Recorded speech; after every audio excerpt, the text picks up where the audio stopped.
Today we are making the enemy AI.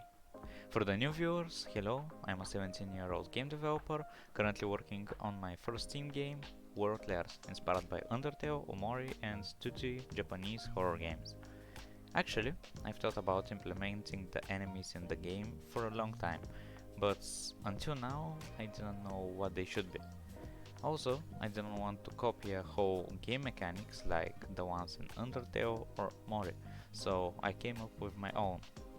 Or that's just me thinking it's something new. The whole engaging with the enemy is pretty much hide and seek, so let's get right into the chase. When you begin the game, you have 4 basic stats: health, fear, presence, and heartbeat.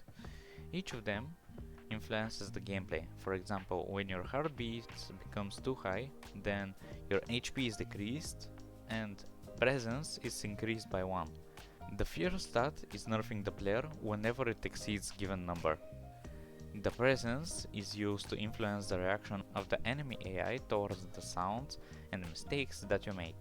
For example, if you let's say trip while having presence of 2, the sound will probably be neglected by the enemy, while if you have presence of 8 or more, the monsters will come at you faster than me going to the toilet after a 5-hour long programming session.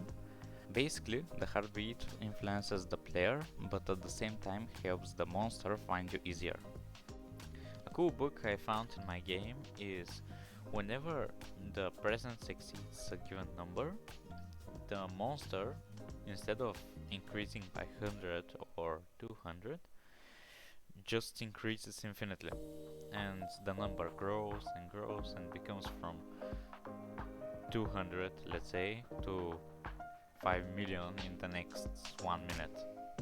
And as you can see, it's pretty cool. So yeah, let's continue with the video. The fighting is rather simple because it can go in only a few directions. In the first, you have the options to just straight up attack while the enemy is looking the other way. This is kinda dirty if you ask me, which is a surprise attack and deals critical damage. By the way, the surprise attacks don't work on ghosts or spirits, so good luck. Your second option is to play it more safely by hiding and going behind it from room to room in a search of a key. There are also items which you can use to kill an enemy without fighting it, but there are only a few on the map. And the third and most basic one is just attacking it up front. If you ask me, this is the worst option. Anyway, the game has 3 types of enemies on each layer except the overworld. For the occult, there are the ghosts and the lesser demons, both of which could be either lazy or hungry. If a monster is lazy, now let's say it's a ghost, then it won't persist on not killing you if you hide too much. While if it's hungry, he won't leave you alone until you are just a corpse.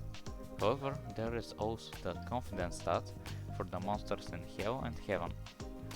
The confidence stat decides if the demons or the corrupted angels are looking down on you, which increases the surprise attack damage. There are minions, mini-bosses and bosses. The minions are wandering in the open world, most of them are passive, even though some are more aggressive. The mini-bosses and the bosses have designed rooms for them. Often, the mini-bosses are optional, kinda like MMOs. As you can see, this is everything I've made up until now. This is the monster, and as you can see, he's following me. The green bar is presence, and as it increases, the monster speed also increases. So he's getting faster and faster, which depends on your presence. The heartbeat is the yellow bar, and as you can see there, it increases quite a bit when running, because as you know, the human heart when you are running is working twice as fast, I think. So it's obvious that the heartbeat will increase as well. Yeah, here I can hide so he doesn't see me. And yeah, this is everything I've made. So let's continue with the video. So yeah, that's how the combat system currently works. I wanted something that feels tense and psychological, not just running and swinging a sword. Every stat, every sound, and every mistake could literally get you killed. Of course, it's still a work in progress. I'm planning to add more enemy behaviors and interactions between the stats, but I would love to hear your ideas too about what kind of enemy or mechanic should I add next. If you enjoyed this breakdown and want to see how the system evolves, make sure to subscribe and follow the devlogs. Thanks for watching, and remember, don't let your heartbeat get too high. See you in the next video.